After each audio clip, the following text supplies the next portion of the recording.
14 মাইলৰ যুৱক নিৰুদ্দেশ। লখিমপুৰ জিলাৰ বগীনদী থানাৰ অন্তৰ্গত 14 মাইল পুৰণি গাঁৱৰ এগৰাকী 25 বছৰীয়া যুৱক যোৱা 11 নৱেম্বৰৰ পৰা নিৰুদ্দেশ হৈ থকা ঘটনাই অঞ্চলজুৰি চাঞ্চল্যৰ সৃষ্টি কৰিছে।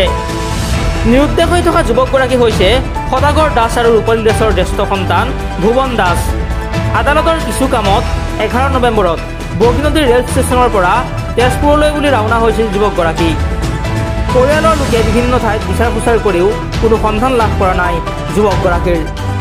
আজি যুৱকগৰাকী সন্ধানহীন হোৱাৰ সম্পৰ্কে বগীনদী থানাত পিতৃ মাতৃয়ে এজাহাৰ দাখিল কৰিছে। কোনো লোকে যুৱকগৰাকীৰ সন্ধান লাভ কৰিলে 6000391918 নম্বৰত যোগাযোগ কৰিবলৈ মাতৃ ৰূপালী দাসে আহ্বান জনাইছে। দ্বীপপ্ৰতিমূৰৰ প্ৰতিবেদন আছামিজ টক্স নাও। আপোনাৰ নাম মানে স্বামীৰ নাম সদাগৰ দাস। কি হৈছে ল'ৰাটো আপোনালোকৰ নিৰুদ্দেশ হৈ আছে? কেতিয়াবা নিৰুদ্দেশ হৈ আছে? দেওবাৰ গধূলিৰ পৰা নিৰুদ্দেশ হৈ আছে, মানে 11 তাৰিখৰ গধূলিৰ পৰা 11 নৱেম্বৰ। এই কি নাম তেখেতৰ? ভুৱন দাস। বয়স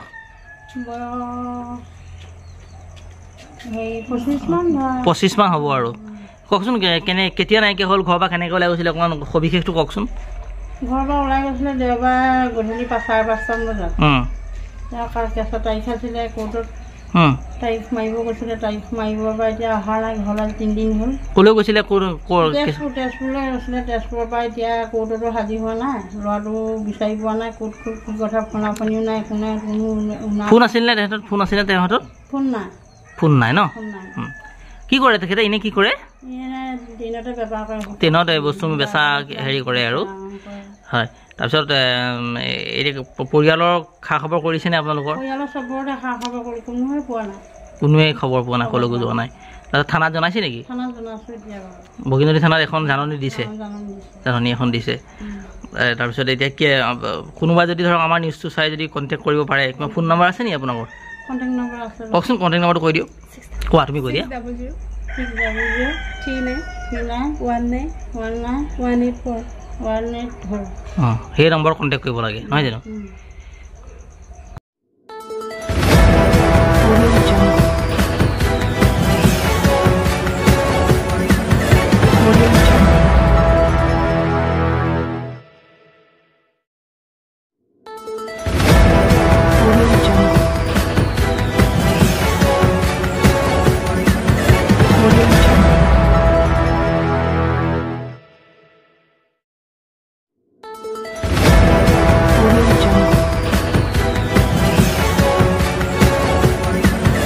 Audio